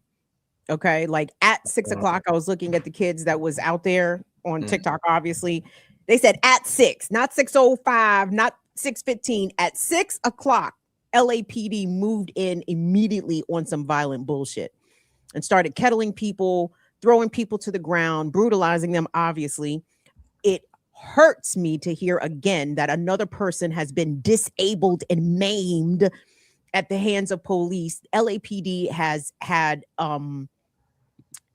I can't say a bad reputation because that's so fucking redundant. It's like what anyway, but they have been doing exactly this, firing these so-called less lethal munitions without giving proper dispersal orders, without giving warnings, without giving people a chance to actually move. They start firing and they are aiming at people's heads and faces. And this is at least the third that I can recall off the top of my head person who has been blinded, suffered the loss of an eye because LAPD fired a tactical round, a rubber bullet, a pepper ball at their face. This is America, and this ain't new and this ain't the worst, but goddamn, this ain't freedom. And I just want to point out, this is when we talk about how things are connected abroad and here. When I hear police reports that say people were throwing objects and so they demanded a response, all I can picture is the child who throws a rock and gets shot by the IOF. Mm-hmm. Right? There's no difference in these situations, right? Because there is literally very little in my imagination that a group of people who are standing around with signs are going to throw at a police officer that's going to endanger them in any real way. They come out in full ass SWAT military tactical gear, right? And so, this whole they were throwing, just they tried to arrest that kid for throwing snowballs. What are we talking about right now? Mm-hmm. Right. And so, so there's all of that. Now, because somebody said it in the chat, I feel inclined to say, so Ascarielli 6039 says, can we talk about no kings being a psyop? And yes, we can. I was going to be quiet because I was just going to let folks talk about, the after effect impact. But it should be, everyone should be reminded that the 5051 is a Democratic Party supporting organization. And so whenever you have you know, all these, they're all like, it's all indivisible, like they're all the same people, and their goal in all of these things is, you know, to wheedle everybody back into supporting the Democratic Party, because they, at all of these things, the focus is literally Trump. And there's like, if you're designing like, you know, a whole set of things across the country against the current president without any acknowledgement at all of the broken system in which we are living, yeah, it's like, yeah, it's a total op, y'all. So again, you can go and you know, outreach and see if you can reach a few folks who really are sick of the situation and are trying to find ways that they can, you know, be party to doing something different. But know that at the core of this movement are Democrats who simply just want people to make sure that they just want to make sure that in 2028, they don't have 91 million people who don't go out and vote, and that they have enough people who go out and vote Democrat so that they can take back the power and go back to killing y'all without really, you know, being on TV about it. So we can get back to but normal. No kings though, Renee. Yes, There'll be no kings though. There'll be no kings. Yeah. So that's good. There's something there. There you go. All righty. Good morning, everybody. We appreciate y'all joining us, Remixers. Tuesday edition of the Remix Morning Show. Renee, Evan, KB, ED, Ear Doctor in the cut. Thank you, Remixers. Please like the video, share it, subscribe. Come kick it with us on patreon.com/Black Liberation Murder. We're getting Evan to come back in a second. But while we're doing that and getting everything ready, I just want to go with the word of the day, and that's PSYOP. This is a thing, huh? A military operation usually aimed at influencing the enemy's state of mind through non-combative means, such as distribution of leaflets. Oh, I don't like this definition. Okay, why not? Tell us. Because this is weak. Like that is not all that. Put Westmore picture up there. PSYOP. This nigga. So a better definition than PSYOP would be. No, I'm just saying it's way expanded. Like that is, first of all, that makes it appear that it's only a military strategy, and it's not just a military strategy. It is a total strategy across all aspects of the state, the government, every media, everything. It is way more than just sending out leaflets. It is actually like embedded within all things, right? Like all things in order to create a state of constant confusion and a state of, so I'm reading, I shouldn't have said it that way. I'm waiting to read Laura Shiha's book that's coming out about psychic militancy. And she's been talking a lot about the book. And a lot of it is, the reason she started writing it was because she was hearing so many people say, am I crazy? And she was really understanding that there is so much happening that is literally done intentionally for you to question yourself, right? And then so that you can start policing yourself, right? Like, well, maybe it's just me, so I can't say this thing. And maybe it's just me, so I shouldn't do this thing. And all of that is part of PSYOPs, right? Like it's all part of PSYOPs, and it's way beyond the military, and it's way greater than sending out leaflets. I mean, there's a lot there. And I feel like that definition was very, very lacking, that it was a very, and listen, you can only expect but so much from dictionary.com. It's going to give you the bare bones, but it was PSYOP in its own. I was about to say the definition itself was a PSYOP. Facts. Word of the day, y'all. Facts. Yeah. And sorry I got dropped. I don't know. I thought we all dropped, but it was just me. I thought it was me. You started spinning, and I was like, "Uh-oh, is that me?" And then I realized it was you. So all I was gonna say was just once this protest 60s. There'll be no more kings here, except in Europe, where obviously there are kings. But there'll be no tyranny there, so it'll be cool. And yeah, man, like everything you said, Renee. Psychological operate. I feel like I've learned a lot about psyops from listening to Dr. Jared Ball, listening to Orasami Burton, and reading Tip of the Spear, engaging with Millennials Are Killing Capitalism. There's somebody actually just said it on here. Some other comrades have been, obviously Laura Shihai and all the work they've been doing, right? But Red Nation, Nick Estes from Red Nation. But there's so much that goes into it, and I think that like to hear that definition and to imagine that is the understanding that people are kind of living with day to day, it's no wonder, right, that we are so kind of susceptible to all the psyops that we are constantly receiving. And yeah, I mean, it's I think when the U.S. states talks about full spectrum dominance, like this is included in that, right?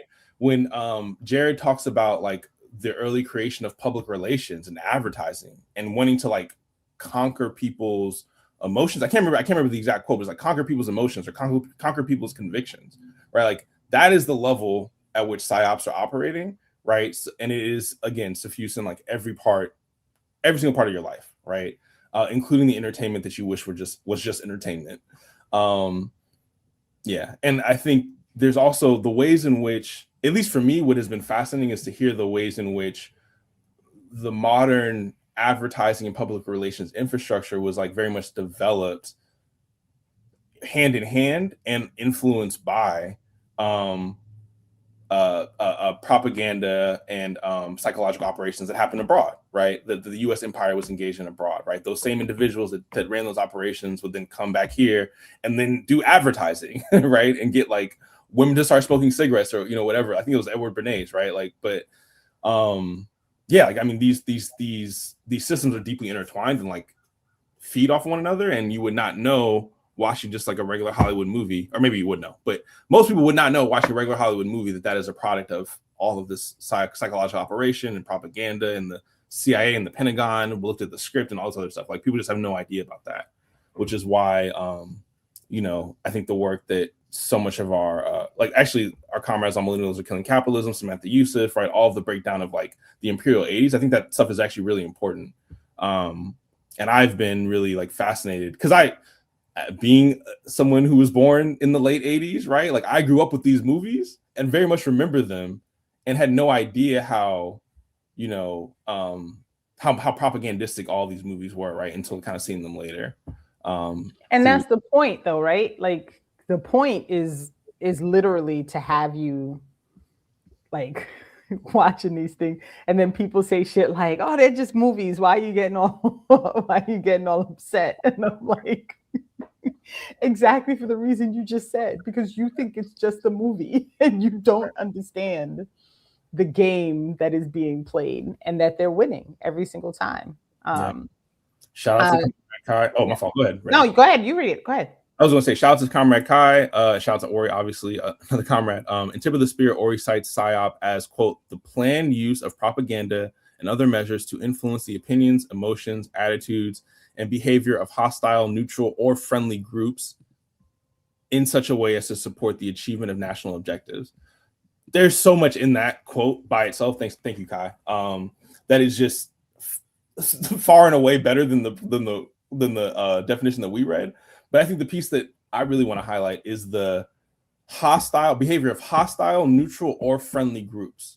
Not only is it an operation, a kind of like infrastructure that exists kind of in every aspect of our lives, but it's targeted not just at enemies, not just at neutral people, but friends too, people who would be allies.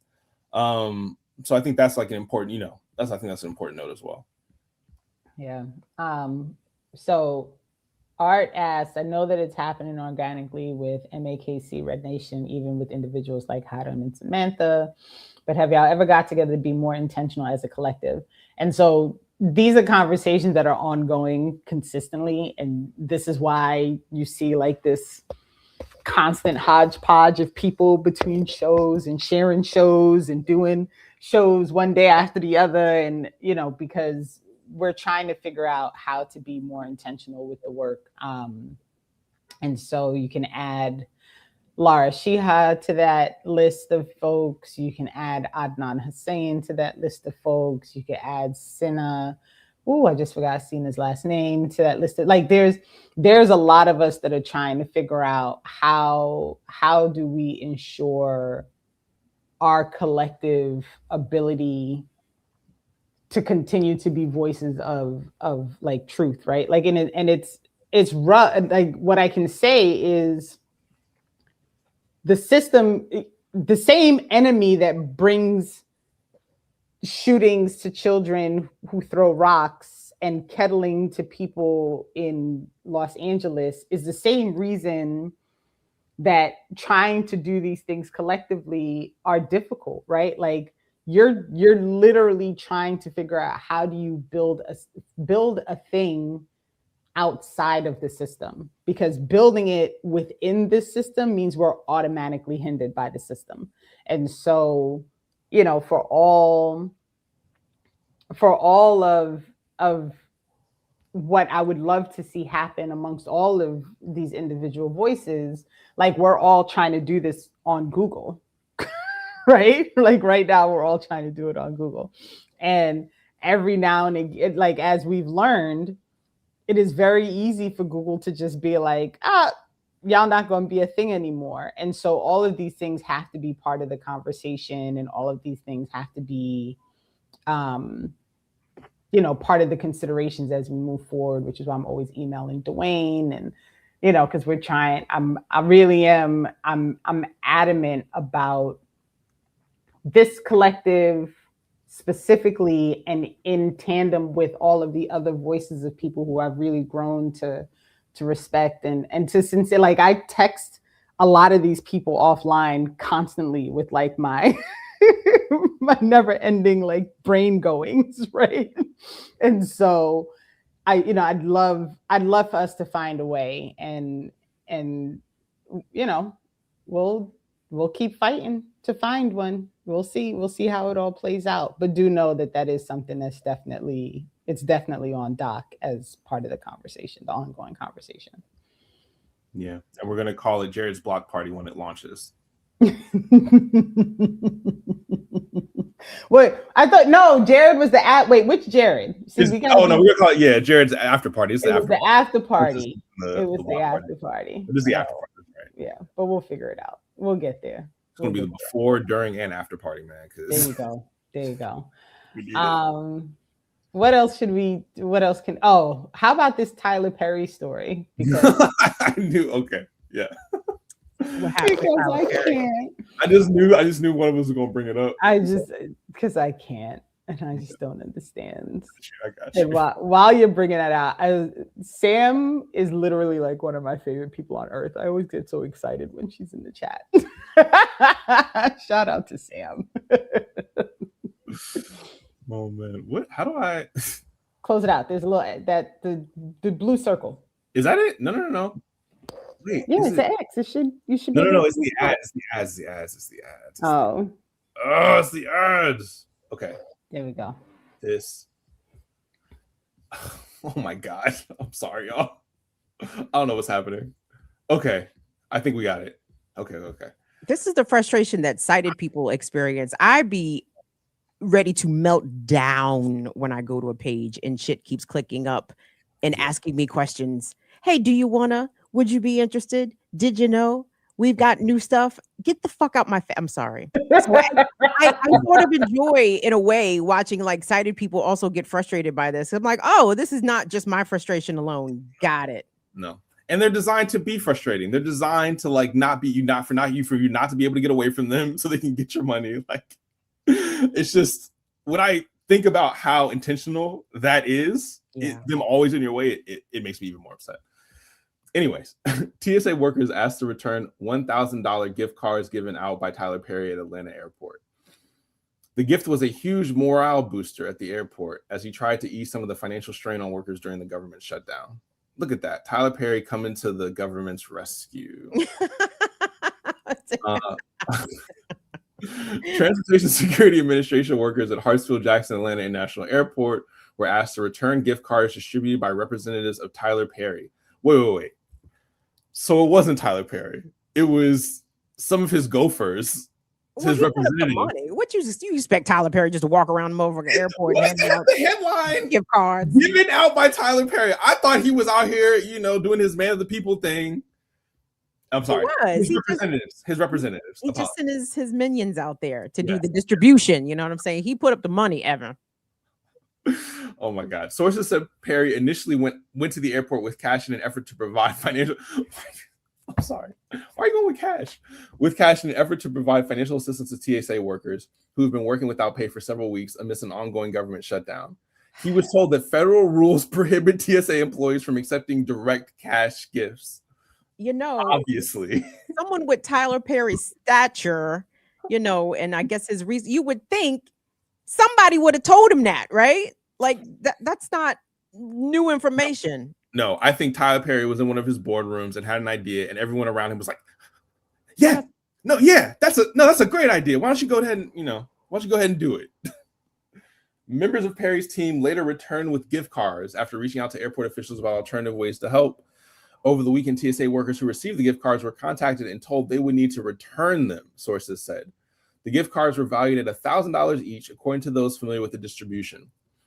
Sources told 11 Alive, the gift was a huge morale booster to the airport as he tried to ease some of the financial strain on workers during the government shutdown. Perry tried to hand out money on Thursday, but that was denied immediately due to the rules on certain restrictions. Sources said representatives for Perry worked through management, human resources, and legal channels before returning to the airport to distribute the gift cards to TSA employees. However, the airport's federal security director later raised concerns about the distribution, according to those familiar with the situation. Sources know the development has created challenges for some workers as portions of the funds may have already been used. They will now be forced to hand back any gift cards they received from Perry. TSA employees have been working for more than 6 weeks without pay, and some workers have reported difficulties covering basic expenses during that time. I can understand why Tyler Perry may have been confused as to why he was not legally allowed to do this, because he probably did this to the Fulton County Board of Supervisors when he was trying to secure the land to the zoning board for his big studio. He just handed out $1,000 gift cards at the zoning meeting. He's like, isn't this how this works? I'm trying to help the government. I just give them. Do you think he also did it to support Cop City?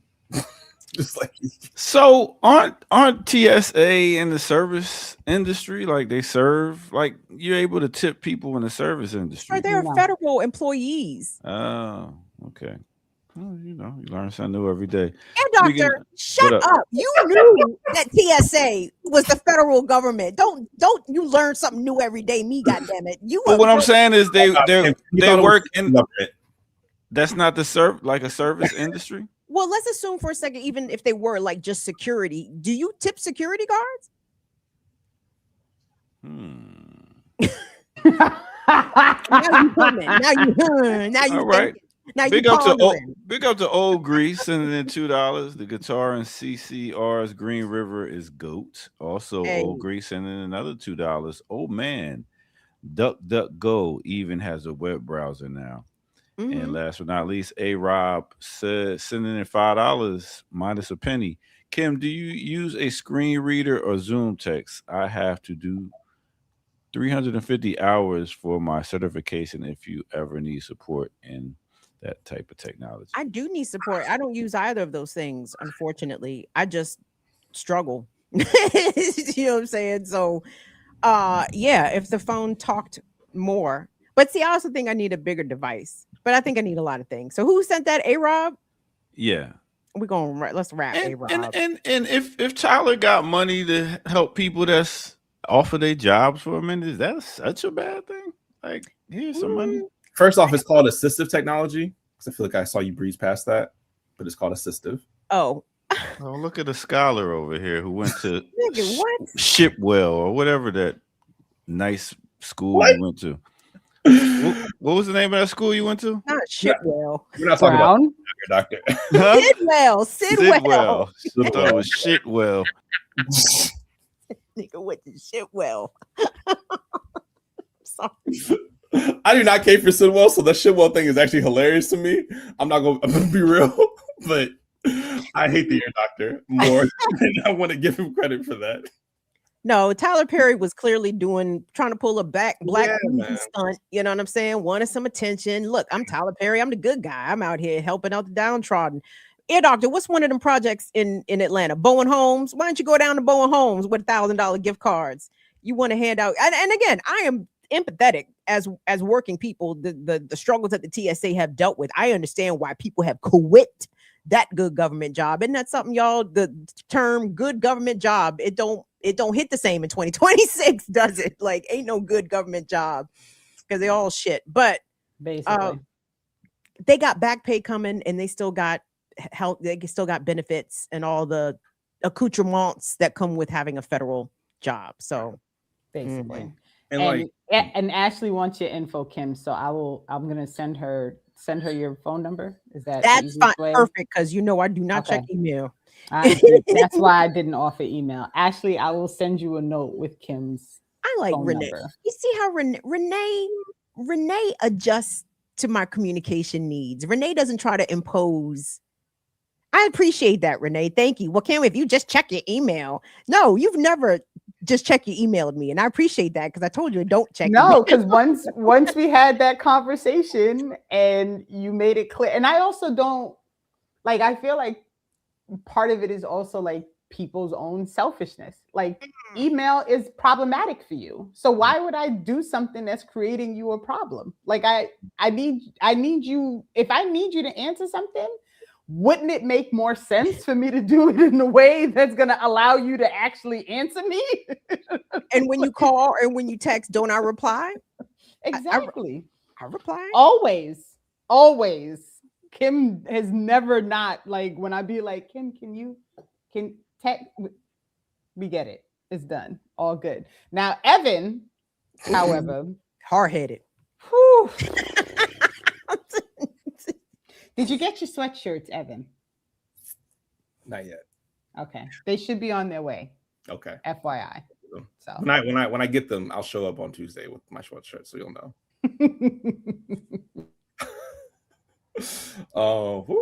We got one more story. We need. We got a whole lot more stories. Okay, you don't need no break. No, you're good. You're good. Oh, my fault. The other thing I wanted to say about Tyler Perry, because of course this is performative. Of course, this is like performative celebrity culture, all that good stuff. Like, yes, for sure. But we were just talking about psyops, right? And I do think that like there is a way in which you could think about a incredibly wealthy black man from Atlanta coming to like show his support for like the imperialist state infrastructure as being a type of psyop, right? Like it's performative for sure, right? But what is he conveying, right, in this? His gregariousness, right? What is he conveying in this generosity? He's conveying, I support the troops. Insert TSA. Insert, you know what I mean? Cops, because we know he supports Cop City, right? But this is him, kind of honoring his class commitments, right? As a celebrity, as a part of the celebrity class, as a part of this billionaire class. So just to kind of like skip through all the nonsense around like, $1,000, do they deserve it? I'm not interested in that, right? What I'm interested in is like, how is this perceived?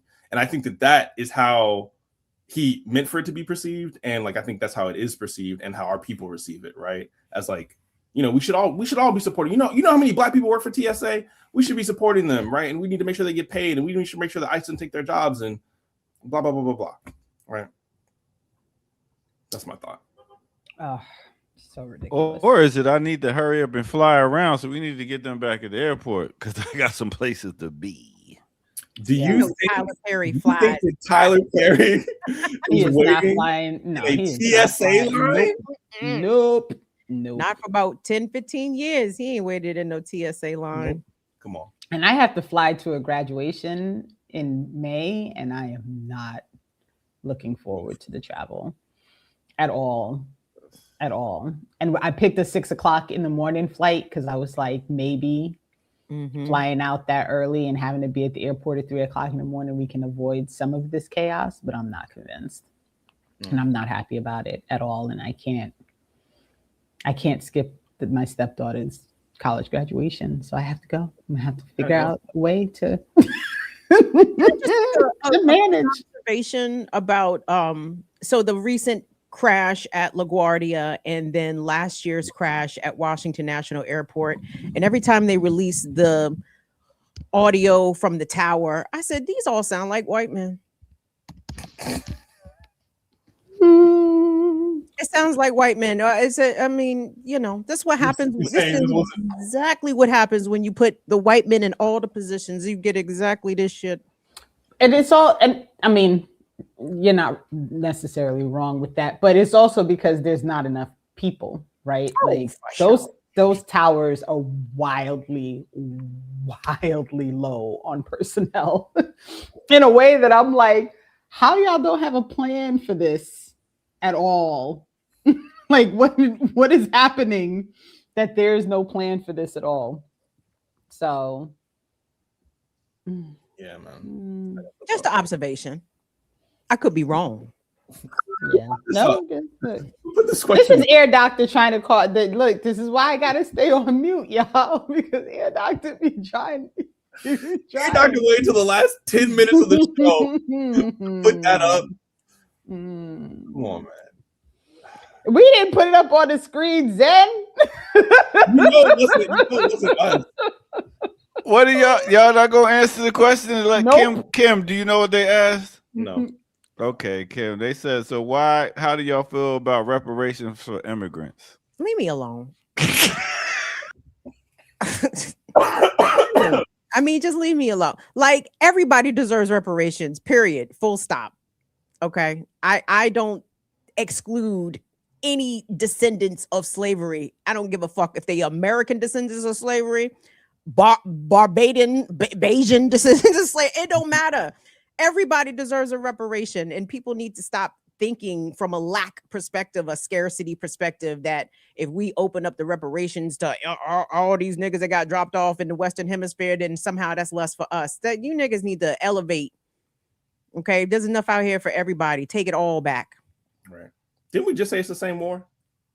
I feel like we said earlier today that it's the exact same war. We really did. So that means that, and like when you do, like, not even being funny, doing the math, when I realized I don't even remember, and this might have been Linda Sarsour again. Let me find out. She's been giving me good information lately.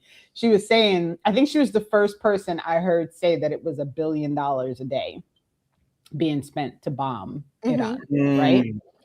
And when you do like just literal calculations for that, like literally, you could give every person, man, child, woman, every venture in between, every single human being on this country, in this nation, could get $2 million a day instead of bombing Iran. $2 million a day. And y'all over here talking about I want Jamaicans to get reparations from somewhere. Stop this. This is why I see. And my mother get mad at me. She's like, "Why you curse so much?" I'm like, "Because people are fucking stupid." They are stupid. That's why. And it drives me crazy. It drives me crazy too. And there was a clip here. How much time do we have left in the show? We got like 8 minutes. 8 minutes. Let me send this to Air Doctor real quick. So, but I lack context because the font is so small I can't really read who's speaking. But my context clues tell me that this could be Chicago, and this Black woman is going in to an elected body. I don't know if it's the Chicago Board of Aldermen or whatever, but she starts going in about Africans. And y'all got these Africans up here, and they not us.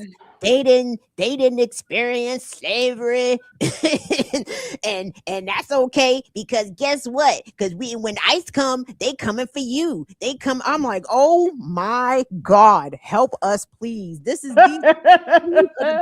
those of us that need a fucking shaking. You need to just grab and shake the shit out these niggas. Like, yo. Do you think you think Chicago PD makes a distinction between who is African and African American? Like, are you serious? Like, anyway, I got before you press play, Ear Doctor, like to see elders, gray haired. How'd you know it was an you see her? Okay. Because I can see the picture. Like, I just go ahead. Hold on, Air Doctor. Does it? If it is there a caption? Could you give us some context, please? If there's something to be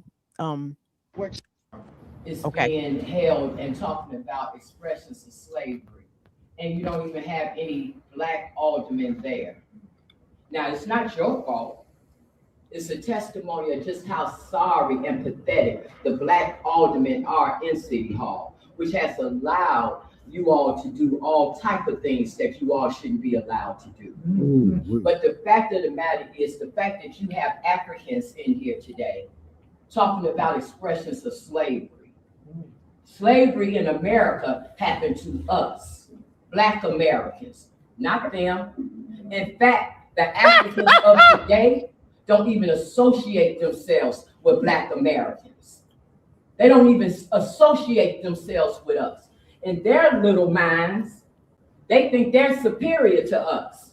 So for them to come over here and think that they should be getting some type of rights and in the conversation of slavery is a straight up insult. Now, what you all are trying to do is bring them in on this immigration jump. That's what y'all trying to do. You're trying to bring them in on this immigration jump when you know doggone well the conversation of slavery is not behind Black immigrants of today. It's behind Black Americans. And you all have yet to address that issue. And you, Sanchez, Rodriguez Sanchez, you won't even give me the dignity of talking about the hate crime bill for Black people that I was trying to get going. And you're going to have the audacity to try to bring them in here and try to front like you trying to do something for Black people. They're not Black Americans, but we're not going to waste our time in here. The real fight is going to be taking place federally. So whatever y'all think y'all going to do today, just a matter of time, it's going to get undone. Before y'all get real comfortable, don't unpack your clothes because you're going to get sent back. You better check that paperwork. Because if it ain't right, ICE coming to get y'all too. I don't care if your skin is black. You don't get to come over here and rag the Black American whack for something that you think you're going to get. Don't look at that clock like you rushing me. I just can't. Ear Doctor, is there text? Don't look at that clock like you rushing me. What's the text? Is there text on the video? I ain't seen no text on it. Okay, no caption? Nah, no caption. Oh, see, and that's another thing. Niggas lie to people that are visually impaired. Did you know that? If they don't feel like looking for the information, hey, does that say? No, it don't say it. So, but just FYI, Kim, you asked the question, I gave you an answer. I didn't see any. I didn't. Because I can see the words is why I asked. So I am aware that there is words under the video. But for you to tell me that there are no words, I know that's a lie. So I'm just pointing out the lies. Because they show you a little bit of the words and don't complete the sentence. So I'm not. Is that lying. right? Yeah. Is that right? So what do the words say of the incompleted sentence? So we can continue this, or are we going to talk about what she said? I'm trying to give context. I'm trying to give context because I don't know where that occurred, and perhaps the context I'm looking for is in the text of which you refuse to read. So I guess we are just at an impasse. Chat, my apologies. We'll never know where that took place. My bad. Well, you know, when you send stuff over, if you don't have the information, assuming that it happened in Chicago, because let's just use Chicago as a stand-in. Do y'all remember when in a pre-dawn raid, ICE raided in a full apartment building in the Chicago South Shore, full of people, 37 arrests, 300 federal agents, ICE. Y'all remember that? Am I making that? Y'all remember that? Y'all remember how they're kicking out people's doors, arresting people, had babies, children out in the cold, right? Separating them from their parents. I don't remember any of them asking, "Are you an immigrant?" or like clarifying. As a matter of fact, I remember explicitly that there were so-called Black Americans who were lived in that building and were outside handcuffed talking about we're citizens. You know what I mean? So again, when we say it's the same war, when we say our enemies are the same and they are targeting us in the exact same way, don't do that work for them. Like, why are you making it easy? That's my thought. That's how I feel. Renee?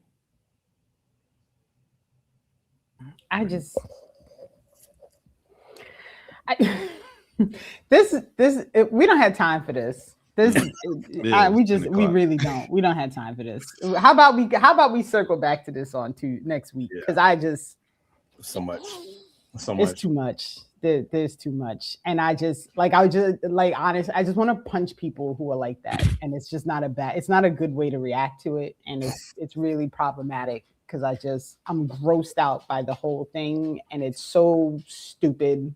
And they're so delusional, and they just don't even know what the fuck they're talking about. And so how much of our folks are captured in this way, do you think? Too many. Is it half? Is it a third? Is it 3/4? I don't even know if it's that many people, but to me, 2 is too many. If you got 2 people out there talking this goddamn nonsense, it's too many. It's too many. And so, because the problem is, so she gets all that time to stand up there. She's talking absolute nonsense, right? And meanwhile, people are posting it as if what she's saying makes any sense, right? And so the problem is then somebody who really is like, what is this about? Will listen to that and be like, oh, well, that's true. Like they just got here. And not even be cognizant of the generations of people who have suffered in this country. Who perhaps, no, you can't track your descendancy, all the way back to actual chattel slavery, but it doesn't change the suffering that you lived under Jim Crow, if you lived under redlining, if you live currently in any poor neighborhood where you're over-policed. Like, it's just... It's giving white indignation in a way because she's so condescending to the Africans in the room, and they think in their little minds, and and y'all don't unpack because I'm like, God damn, that is Karen energy, Rosetta, right? And don't even understand how captured her understanding is, because even this portrayal of like, well, immigrants come here and they have such a better life, like all of that's false too. It's just anyhow. All right. Well, we shall return again next week with the same crew with some more information on this, that, and the third. Thank you all for tuning in once again. Wait, don't end. We didn't do I know, I'm sorry, Air Doctor. And I have to make a call and Evan has to go to work. So Evan, you go first so you can go to work, but I got to share something so we can't. I'm sorry. Thank you, Air Doctor, but you only have yourself to blame because you started us on that tangent. Okay, so this Friday, don't be confused. This is a co-sponsored Black Alliance for Peace BAP DC event. You don't see us on the logo, but this Friday I'll be 2 Black will be there, and we'll be doing a screening of the Pendleton 2. Sorry, 2 Black will be there virtually, and we'll be doing a screening of the Pendleton 2, which are 2 comrades that are locked up, 2 political prisoners that are in Indiana that 2 Black has been doing work around. I know, not a stranger to this channel. But again, when we talk about the war being the same war, right, and our political prisoners and Palestinian political prisoners, all those connections, like we're going to be making those on Friday. So if you're in the area, please tune in. If not, find the Pendleton 2 They Stood Up and watch it. It is an incredible documentary. And that's all for me. Peace, Evan. Go to work. Right. Don't get in trouble. Peace, And I will wait until next week to tease Evan about the picture of himself that's on that flyer in the sunglasses. And we're going to have to talk about that, but we'll do it next week.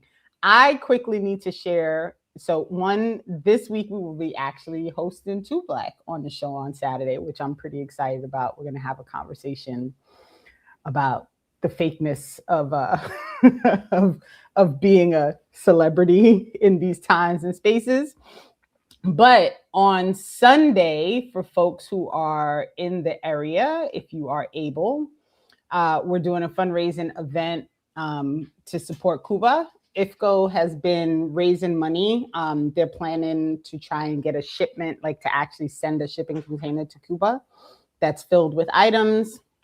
So if folks are available on Sunday at 2 p.m., we will be at the Hub. It is going to be a panel discussion, including Claudia de la Cruz, Doug Ferrand, who is part of the Hub, who both just returned from Cuba on a delegation with IFCO, and Lily Benavides, who is one of my comrades from the Green Party in New Jersey.